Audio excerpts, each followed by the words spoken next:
atendimentos psiquiátricos crescem durante a pandemia. Segundo o Instituto Ipsos, a saúde mental piorou para 53% dos brasileiros durante a pandemia. O ensino à distância continua sendo um desafio durante a pandemia. CNE autoriza atividades não presenciais em todas as etapas de ensino. Com medo de endividamento, alunos pedem redução da mensalidade. Sem controle da pandemia, universidades adiam volta às aulas presenciais. Pesquisa da USP mostra que a saúde mental de 1/4 dos jovens piorou durante a pandemia. Jovens relatam dificuldades na adaptação com o ensino EAD.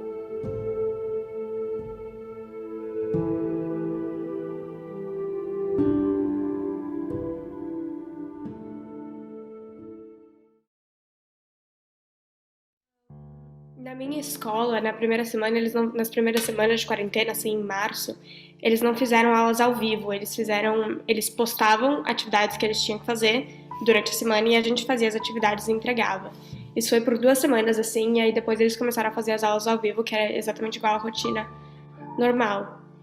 Então eu tive que me organizar e eu aprendi meio como eu funcionava, sabe, como a minha produtividade funcionava, porque não tinha nenhuma pressão externa, só tinha, até sábado eu tinha que entregar tudo. Porque o presencial você podia olhava a lousa, aí depois você olhava o professor, tinha todo o ambiente da sala, as pessoas, então não cansava tanto do que só olhar para um retângulo todo momento direto. E fora que o local faz toda a diferença, porque antes você entrava na sala de aula, você estava ligado que, poxa, é aqui que eu tenho que focar e estudar.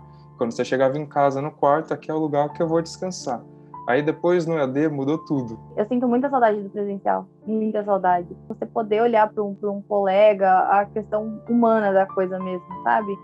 Uma conversa com um professor, uma conversa com uma pessoa do lado. Às vezes só pelo fato de você não estar sozinho. Porque estar sozinho também é difícil.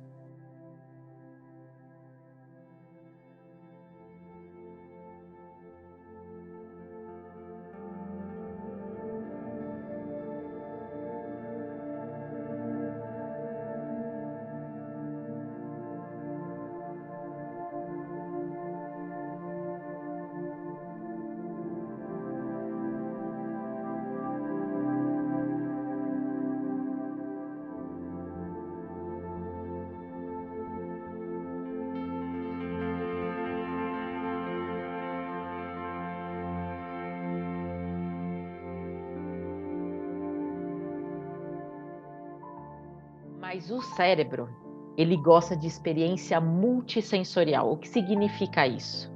Na internet, a experiência maior é só essa do olho. No dia a dia, é o olho, são as orelhas, é o tato, cara, é o abraço. A gente precisa dessas experiências. No virtual, isso ficou, inexistente. A maioria das pessoas ficam de câmera fechada. Tudo mudou. Então, assim, os códigos de conduta mudaram. Então, assim, o certo e errado, a gente precisa combinar eles de novo, né? Porque isso daqui que a gente faz não é ensino à distância, né? É um ensino emergencial. Ajuste criativo é algo que a gente faz para poder lidar com determinadas coisas que são novidades na vida. Então, acho que esse momento pandêmico pediu da gente ajustes criativos o tempo todo. A partir do momento que a gente se colocou à disposição disso, porque teve muita gente que ficou resistente. Quem se manteve resistente teve muito mais dificuldade de lidar com a aprendizagem. É um desafio. Eu não vou dizer que eu me sinto confortável, que está ótimo, estar aqui online, porque não está. Eu acho que em vários aspectos é muito ruim. Primeiro que a gente perde, né, esse timing, esse feeling, o olho no olho, aquela interação, que eu acho que é muito importante que existe na sala offline. Produtividade é uma palavra muito difícil da gente tentar colocar, porque atingir metas, né, é difícil, assim, quando você vive num lugar que está o tempo todo numa instabilidade muito grande. Então, isso repercute dentro da gente. Eu fui atrás de uma terapia e, em questão, assim, de 1 mês, eu consegui, reavaliar e voltar. E se você for uma pessoa com consciência social, você não tem como ficar bem, porque é um clima de genocídio. Se você deixa só aqui dentro, não faz bem. Porque o cérebro, o que acontece? Ele precisa da experiência. Se ele ficar só no plano da fantasia, é ruim, porque isso, o que acontece? Estressa o sistema. Então, se estressar o sistema, a chance de questão de ter crise de ansiedade, até um ataque de pânico, porque fica no plano da imaginação.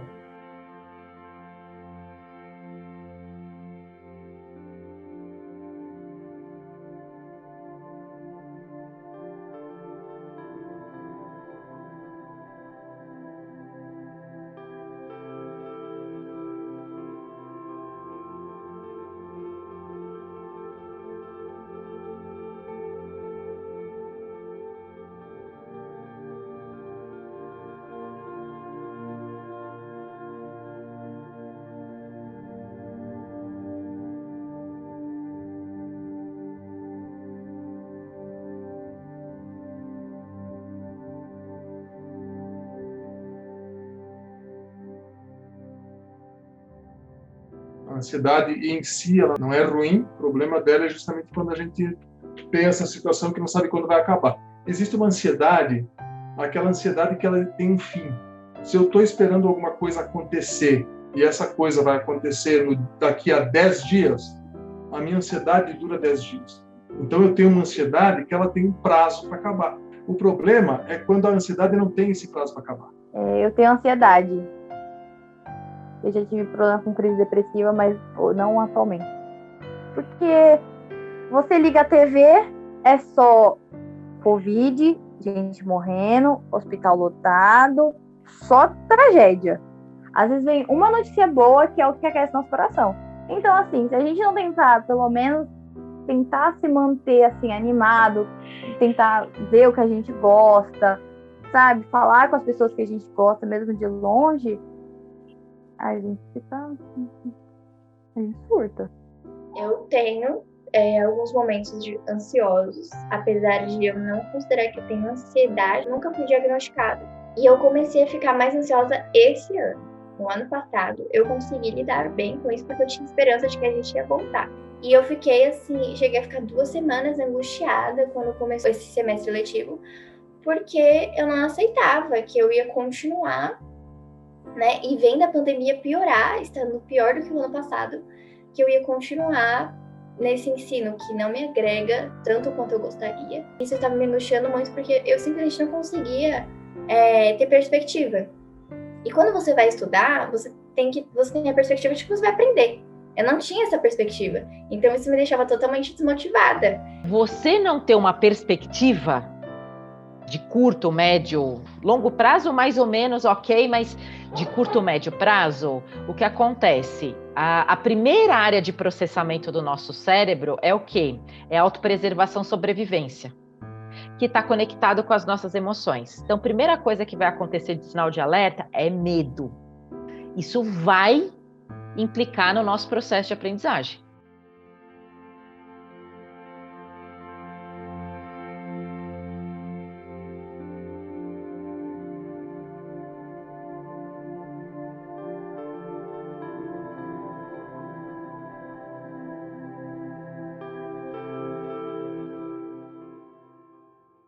Eu não tenho nenhum diagnóstico, então eu não vou falar que eu tive nada, né? Mas eu sei que eu tive muito mais dificuldade em relação à saúde mental do que nos outros anos, ou pelo menos foi muito mais claro, assim. A motivação vai pro zero. Pra mim foi isso. Eu não tinha motivação pra nada. Eu sinto que eu desenvolvi uma espécie de fobia social, é que assim, eu não passei com psicólogo, terapeuta, nem nada. Então o que eu tô falando aqui são conclusões próprias. Porque eu comecei a sentir medo mesmo de ver pessoas, comecei a sentir medo de ir para lugares públicos. E foi uma coisa assim que começou a virar uma bola de neve muito louca assim na minha vida. E eu acho que a pandemia foi a principal responsável assim por isso. De começar a fazer com que eu tivesse mais gatilhos de crise de ansiedade, dessa fobia social, né, entre aspas. E eu acho que esse processo, né, de ficar isolada, de não ter contato com as pessoas, né, acaba criando umas sensações muito diferentes mesmo, muito esquisitas, assim. Eu acho que tem sido bem difícil para todo mundo, né, experienciar isso. Então, isso é muito importante olhar, né? A quantidade de vezes versus o quanto que isso te impede, né, de gerir o seu dia a dia, os seus estudos, o seu trabalho, né, a sua relação com as outras pessoas, o quanto que isso impacta. E aí sim a gente vai observar e vai analisar se já se trata, né, de uma curva necessária de ser medicada, para que você saia pelo menos da crise e a gente consiga trabalhar os fatores psicológicos disso. A pandemia e o ensino à distância afetaram meu psicológico, tanto que eu tive, pela primeira vez assim na minha vida, eu tive crises de ansiedade, e eu estava levando isso assim como, vai passar, mas chegou no ponto, depois que eu tive uma crise à noite, que eu falei assim, não dá mais. Então eu fui ao médico, e aí eu passei com um psiquiatra tudo, e ele me receitou remédios, e eu fui diagnosticado, eu estava com um transtorno de ansiedade, estava com DTM, que eles chamam de transtorno depressivo maior, que é depressão. Tem que ter empatia, tem que ter esses combinados, mas de nada adianta isso tudo se não tiver um apoio governamental, se não tiver um apoio institucional, sabe, para dar sustentação para que a gente consiga viver tanto uma quarentena saudável quanto uma aprendizagem uma experiência de aprendizagem nessa nova situação virtual, assim, porque não existe um tanto de empatia suficiente que consiga dar conta desses furos estruturais, assim, sabe? Tipo, não tem como pedir empatia de um professor que está exausto. É isso. Ou pedir a paciência e a atenção de um aluno que não tem uma boa condição para estar naquele espaço. É uma cobrança que tem a ver com aquilo que hoje a gente chama de psicologia positiva, positividade tóxica, qualquer nome desses aí. Mas essa ideia de que o ser humano se basta. Ou seja, você só não consegue as coisas se você não quiser. Você só não é feliz se você não quiser. O que é uma grande bobagem, né? O ser humano não se basta. E, infelizmente, esse tipo de discurso ele tem chegado nos RHs das empresas como um discurso motivacional. Infelizmente, isso não é um problema só na área da educação, porque, de certa forma, a única pessoa que é obrigada a abrir a câmera é o professor. De certa forma, a gente tem que parecer ser feliz ou parecer estar bem o tempo inteiro.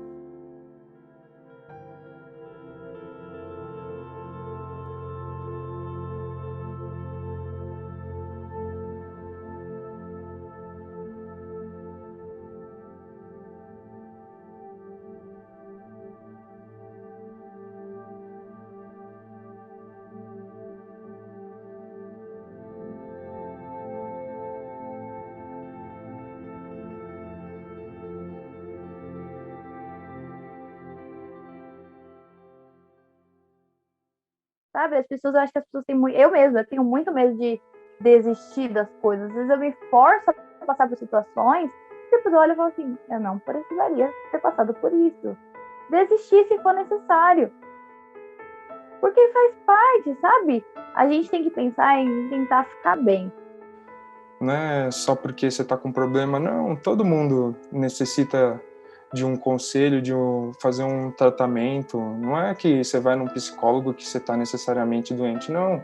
Porque eu acho que todo mundo assim precisa para trabalhar tanto questões de empatia e tanto questões suas, porque, querendo ou não, todo mundo tem alguma coisa, alguma história que ainda perturba, algum trauma, tudo, alguma coisinha, algum defeito, alguma coisa que te incomoda. Então, indo num profissional desse, você meio que trabalha como consertar algumas coisas e aprimorar outras.